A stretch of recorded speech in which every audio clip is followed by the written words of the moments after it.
And meron na pa tayo ngayong 4 na pairs na ipapaship. Kaso your boy is sick. Kaya makiusap muna tayo doon kay David. Meron tayong KD, Klay Thompson, Tatum sa Luka. So ipapakita ko sa inyo yan mga kuys. Pero wag siguro ngayon. Bukas na. Pag medyo okay tayo. Nagluto pala si Casey ng magic beans para gumaling na ako. Ito yung pagkain ko. Yan yung pagkain ng aso ko.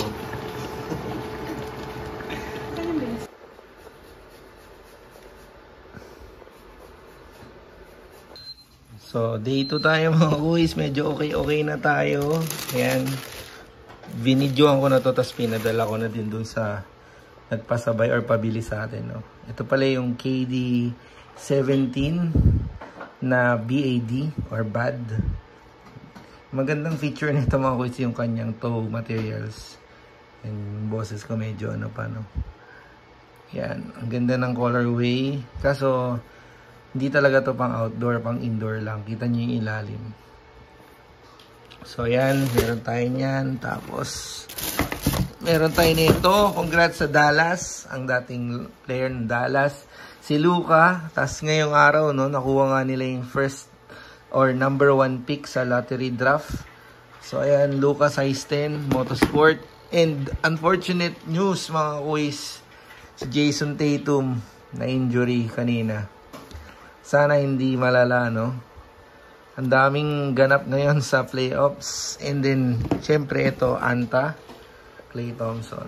So, yan. Ipapaship natin yung mga sapatos na yan. Maya-mayang hapon kapag medyo malilim na. Sobrang init pa din eh.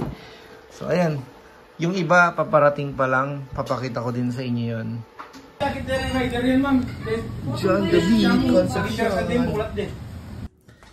So, ayun mga kuys, hindi na ako sanay ganito mag-vlog. Oh my God.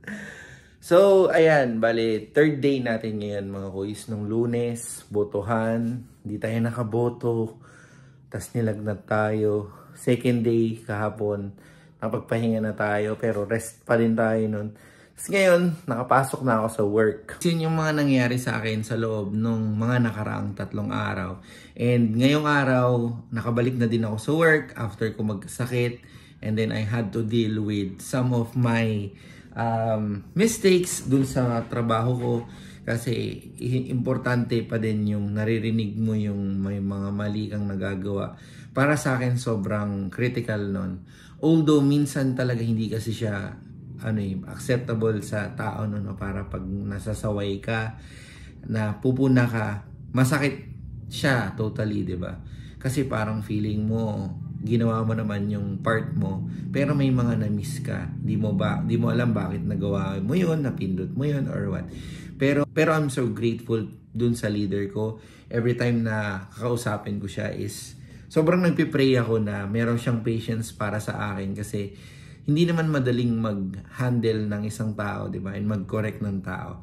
And yun, kasi iba yung boss ko, hindi siya Filipino.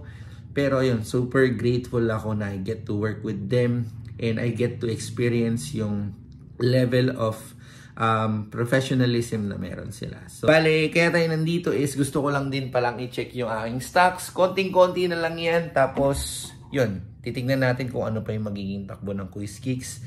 And ayun lang naman mga kuys sa ating return vlog.